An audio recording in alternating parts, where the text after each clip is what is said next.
Stop aux relations toxiques. Les violences conjugales peuvent être physiques et aussi, le sait-on peut-être moins, d'ordre psychologique. Il s'agit de harcèlement, de mensonges. De la perversion narcissique aux violences conjugales, tout un panel de techniques qui n'ont aucunement leur place dans la relation et que l'on appelle les relations toxiques. Bonjour, je suis Angélique, coach de vie. Il me tient à cœur d'informer le plus grand nombre de femmes pour amoindrir la marge de manœuvre des menteurs, des manipulateurs ou pire, des PN et des féminicides. Stop aux clichés en amour, mesdames, prévenez vos filles, c'est de l'éducation et de la prévention. Si on pouvait anticiper pour éviter tout cela, c'est de ne pas accepter le moindre comportement abusif ou contrôlant d'un conjoint. C'est de quitter l'homme contrôlant et jaloux dès les premiers signes. C'est de ne pas lui donner une chance d'être sa victime. Non, ce n'est pas de l'amour quand il est jaloux. Oui, on peut parfois trouver ça flatteur, mais non. Quand il veut savoir pourquoi on rentre tard après une soirée entre amis, quand il regarde nos textos, qu'il insiste pour avoir une appli de géolocalisation, qu'il insiste pour s'incruster dans votre soirée entre filles, ce n'est pas de la jalousie, c'est du contrôle. Non, ce n'est pas de l'amour quand il boude pour te punir parce que tu n'es pas allé dans son sens, c'est de la punition, du contrôle. Non, ce n'est pas de l'amour quand il te dit quoi porter ou ne plus porter. Non, ce n'est pas de l'amour quand il veut que tu ne travailles pas ou que tu changes d'emploi car il s'imagine que tu as une relation intime avec ton patron ou qu'il veut te garder à la maison près de lui pour mieux t'assouvir. Non, ce n'est pas l'amour quand il te dit que c'est une chance que tu l'as car personne ne veut de toi que tu es conne et stupide. Non, ce n'est pas de l'amour quand il te dit et te demande d'avoir des comportements sexuels qui te rendent vraiment inconfortable, mais qu'il insiste sans t'écouter, te harcèle, te culpabilise ou qui te boude, te menace lorsque tu refuses. L'homme violent, l'abuseur, ne commence pas une relation avec des coups de poing, ni avec authenticité. C'est un peu chaque jour, c'est insidieux, presque invisible. Et tu ne l'aperçois pas. Mais le contrôle se serre, comme un étau autour de ton cou. Et puis le doute s'installe, des mensonges, des incohérences. Parfois tu te poses des questions, tu te demandes si...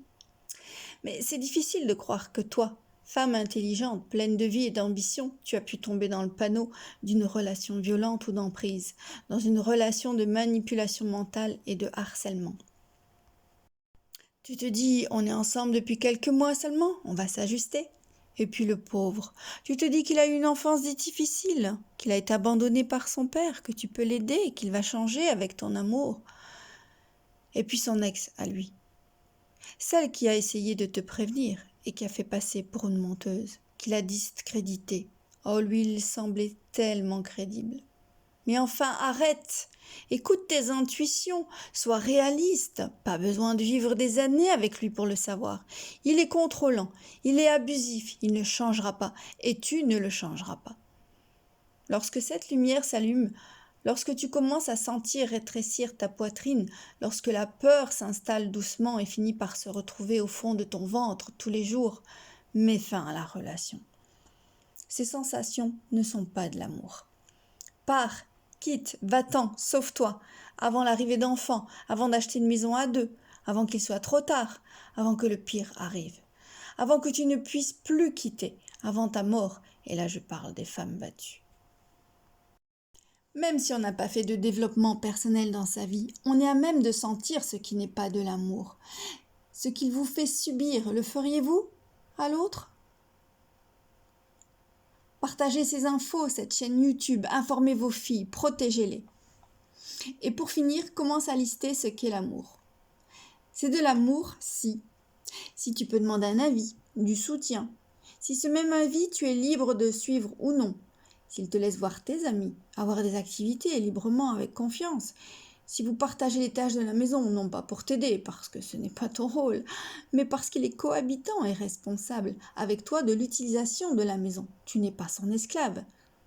Tu peux compléter et personnaliser cette liste et si tu sens un décalage entre ta définition et ce que tu vis dans ton couple, je t'invite fortement à vérifier de quoi il s'agit. Bien entendu, un suivi avec un professionnel peut être une aide précieuse et surtout quand ça va trop loin.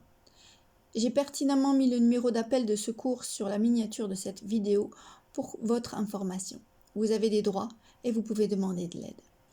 Parce que nous entendons trop de faits divers de femmes tuées par leur mari, alors même que leur couple semblait si exemplaire, nous ne savons jamais ce qu'il se passe derrière les murs. Parfois, la violence est encore plus silencieuse et sournoise sous forme de harcèlement. Ce texte n'est pas mon œuvre, même si j'y ai mis quelque peu ma patte, mais il me semblait important de partager ces infos d'une importance capitale à mes yeux. L'éducation à l'amour et à l'estime de soi peut se faire par le développement personnel. Ne prenez jamais à la légère cet investissement sur vous-même avec une plus-value considérable, une vie épanouie. Pour être tenu au courant dès qu'un outil de développement personnel est mis à ta disposition, abonne-toi bien sûr. Pour soutenir ma chaîne et faire grimper les algorithmes, pense à liker. Tous ces outils, ces sources d'informations, fais-en profiter le plus grand nombre en partageant. Je te remercie de contribuer à cette chaîne qui a pour but d'embellir la vie, de devenir une personne plus consciente et épanouie. Bien entendu, ces podcasts ne se substituent pas à une véritable séance de développement personnel individuel et surtout personnalisé. À très bientôt et coachement vôtre!